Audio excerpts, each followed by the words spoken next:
할렐루야, 다소니 커뮤니티 매일 묵상 함께 하겠습니다.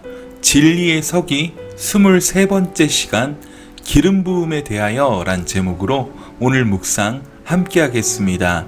요한 1서 2장 20절과 27절입니다. 너희는 거룩하신 자에게서 기름 부음을 받고 모든 것을 아느니라. 너희는 주께 받은 바 기름 부음이 너희 안에 거하나니 아무도 너희를 가르칠 필요가 없고 오직 그의 기름 부음이 모든 것을 너희에게 가르치며 또 참되고 거짓이 없으니 너희를 가르치신 그대로 주 안에 거하라. 아멘. 우리는 요한일서 2장 후반부를 통하여 마지막 때에 대하여 적그리스도에 대하여 함께 말씀을 묵상했습니다.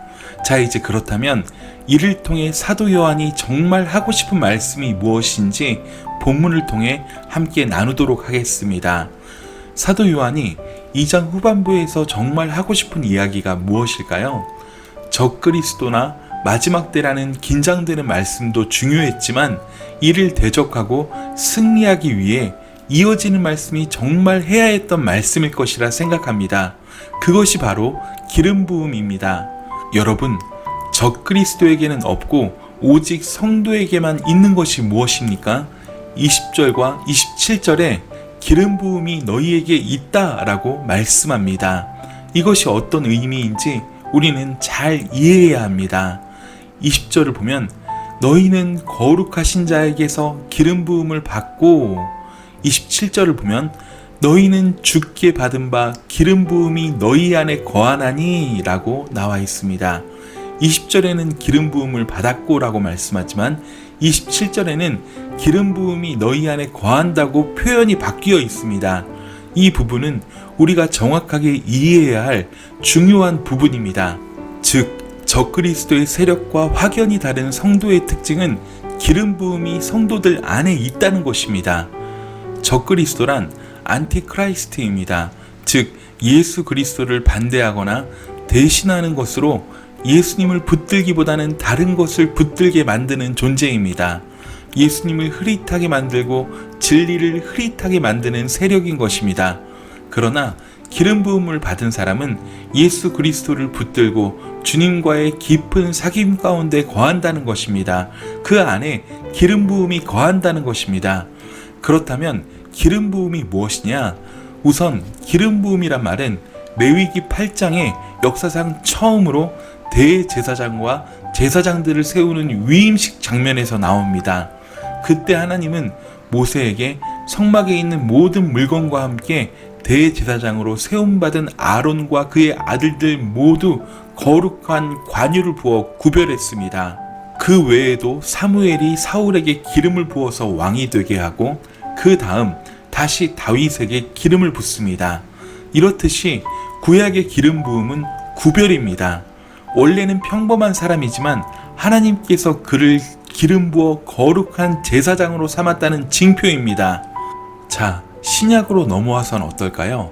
신약엔 성도를 표현하는 다양한 표현들이 나오는데요. 대표적인 것이 자녀, 상속자, 종, 시민권자 같은 것들입니다. 그런데 베드로 사도는 베드로전서 2장 9절에 이렇게 말씀합니다.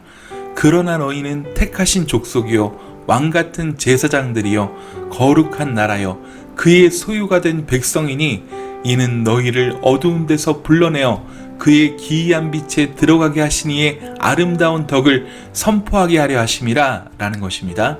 여기서 너희가 누구입니까? 바로 이 편지를 받는 수신자들이며 또한 오고 오는 다음 세대의 성도들입니다. 중요한 것은 왕같은 제사장이란 말씀입니다. 요한계시록 1장 6절에서도 성도를 나라와 제사장으로 삼았다고 찬양하는 모습이 등장합니다. 원래 제사장은 하나님과 이스라엘 백성들 사이에서 중보사역을 하도록 거룩하게 구별한 사람들이었습니다. 그런 것처럼 신약시대를 사는 우리들, 즉 성도들은 세상과 그리스도, 세상과 하나님을 화목하게 하는 직책을 가진 왕같은 제사장이란 것입니다. 또한 그리스도께서 기름 부음을 받으심으로 선지자, 제사장, 왕이 되신 것처럼 우리 모든 그리스도인들도 선지자, 제사장, 왕이 된 것입니다. 이것이 신약 이후에 말씀하는 기름 부음의 의미입니다. 그러니까 1차적으로 우리는 왕같은 제사장이다 라는 의미가 기름 부음이란 말에 담겨 있다는 것입니다. 자, 그런데 문제는 누구에게 기름 부음을 받느냐는 것입니다. 또 어떻게 받느냐는 것입니다. 우리 시대의 성도들은 대부분 기름 부음이란 단어가 나오면 무조건 성령의 기름 부음부터 생각을 합니다. 그리고 성령의 기름 부음이라고 하면 흔히 병고침과 예언, 방언 등의 뜨거움과 연결을 시킵니다. 그래서 말씀보다는 신비적인 것에 은사에 매달리는 신앙생활을 지칭하는 것으로 이해되어 버렸습니다. 그러나 본문에서의 기름 부음은 거룩하신 자에게서 받습니다. 27절은 주께 받은 바 기름 부음이라고 분명하게 표현하고 있습니다. 20절의 거룩하신 자는 누구입니까? 예수 그리스도입니다. 이것은 아주 중요합니다. 예수께서 기름을 붓는다면 그 기름은 바로 성령님입니다.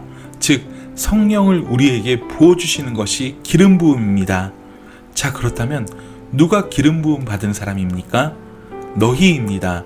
20절에 말씀하는 너희입니다. 너희가 누구입니까? 이 편지의 수신자들인 성도들입니다. 예수 그리스도를 믿는 모든 그리스도인들입니다. 우리는 여기서 한 가지 짚고 넘어가야 할 것이 있습니다. 기름 부음이란 예수를 믿고 난 뒤에 어느 날 특별한 체험으로 받는 것이라고 생각하는 사람들이 많은데요. 절대 그렇지 않습니다.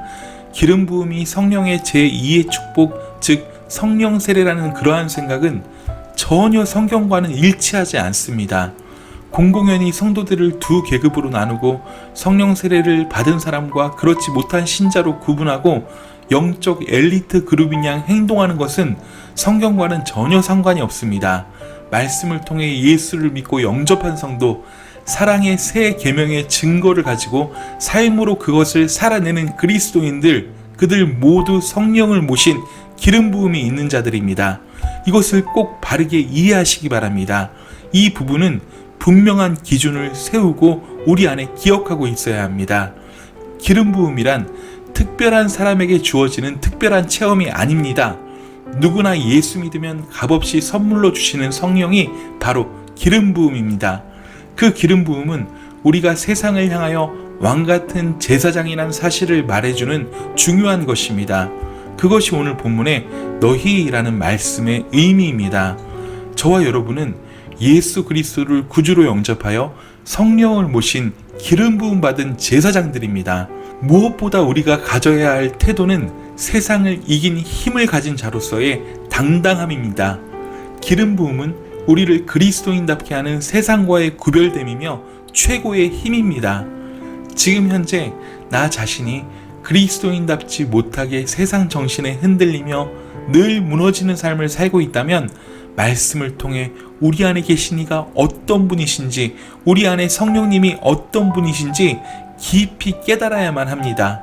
그리할 때 우리는 그 안에 거할 수 있고 우리의 삶은 진정한 그리스도인으로 그 삶의 힘으로 빛을 발할 수 있습니다. 사랑하는 여러분, 기름 부음 안에 거하십시오. 그 안에 있는 자로서의 담대함을 가지십시오. 그리하여 매일매일 성도답게 아름다운 열매를 맺는 그러한 은혜가 있으시길 간절히 소원합니다. 오늘 하루도 강하고 담대하여 승리하세요. 사랑하고 축복합니다. 샬롬.